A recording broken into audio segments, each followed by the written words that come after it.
ఉదయగిరిలో కూటమి విజయం ఖాయమని టీడీపీ అభ్యర్థి కాకర్ల సురేష్ ధీమా వ్యక్తం చేశారు. ప్రచారంలో భాగంగా దత్తలూరులో పర్యటించారు.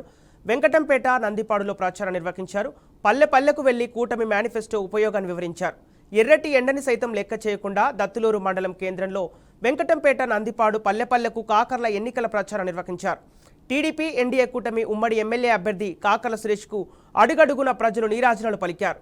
ఎర్రటి ఎండను సైతం లెక్క చేయకుండా కాకర్ల సురేష్ వెంట పెద్ద ఎత్తున కార్యకర్తలు పాల్గొన్నారు. కాకర్ల సురేష్ మాట్లాడుతూ నెల్లూరు ఎంపీ అభ్యర్థి వేమిరెడ్డి ప్రభాకర్ రెడ్డి సహకారంతో నియోజకవర్గాన్ని, ఉదయగిరి ప్రాంతాన్ని పర్యాటక కేంద్రంగా రూపుదిద్దుతామని హామీ ఇచ్చారు. అదేవిధంగా 50 గడపలు దాటిన ప్రతి గ్రామంలో వేమిరెడ్డి ప్రభాకర్ రెడ్డి ఆశీస్సులతో మినరల్ వాటర్ ప్లాంట్లు ఏర్పాటు చేస్తామని, ఎన్నో తరాలుగా ఎదురుచూస్తున్న సాగునీరుపై ప్రత్యేక దృష్టి సారించి సోమశీల మరియు వెలిగొండ ప్రాజెక్టుల నీటిని తీసుకొచ్చి మెట్ట ప్రాంతాన్ని సస్యశ్యామలం చేస్తామని అన్నారు. పరిపాలన దక్షకుడైన నారా చంద్రబాబు నాయుడు ముఖ్యమంత్రి అయితేనే ఆయన మేధాశక్తితో రాష్ట్రాన్ని అన్ని విధాలా అభివృద్ధి చేస్తారన్నారు. నెల్లూరు టీడీపీ ఎన్డీఏ కూటమి ఎంపీ అభ్యర్థిగా పోటీ చేస్తున్న వేమిరెడ్డి ప్రభాకర్ రెడ్డిని టీడీపీ ఎన్డీఏ కూటమి ఉమ్మడి ఎమ్మెల్యే అభ్యర్థి కాకర్ల సురేష్ నేను మే 13న జరిగే ఎన్నికల్లో 2 ఓట్లు సైకిల్ గుర్తుపై ఓటు వేసి అత్యధిక మెజార్టీతో గెలిపించాలని కోరారు.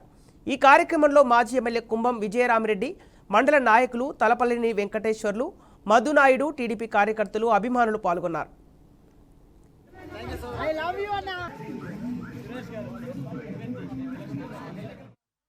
50 నుంచి 100 ఇళ్లున్న 50 నుంచి 100 కుటుంబాలు ఉన్న ప్రతి చోట వాటర్ ప్లాంట్ పెట్టబోతున్నాం. 50 నుంచి 100 కుటుంబాలు ఉన్న ప్రతి చోట కూడా వాటర్ ప్లాంట్ పెట్టబోతున్నాం. తాగునీరు సమస్యని యుద్ధ ప్రాతిపదికన మనం సాల్వ్ చేయడం జరుగుతూ ఉంది. రేపొద్దున ఇది నిజంగా దౌర్భాగ్యమైన పరిస్థితి. ప్రతి ఊరిలో కూడా ఇంతలో ఎండలో కనీసం తాగేదానికి నీళ్లు, ఫ్లోరైడ్ నీళ్లు. నేను కూడా చిన్నప్పుడు ఫ్లోరైడ్ నీళ్లు తాగిన ఉండే. మీరందరూ కూడా తాగుతా ఉన్నారు ఫ్లోరైడ్ నీళ్లు. ఆరోగ్యాలు పాడైపోతాయి, కిడ్నీ సమస్యలు వస్తాయి, జాయింట్ సమస్యలు. పిల్లల భవిష్యత్తు కోసం ఉన్న పిల్లల కన్నా మనం మంచినీళ్ళు తాపాల్సిన అవసరం ఉంది. మన బాధ్యత అది. ఆ విధంగా మనం ముందుకు పోదాం. తాగునీరు సమస్య పరిష్కారానికి నేను కృషి చేస్తాను.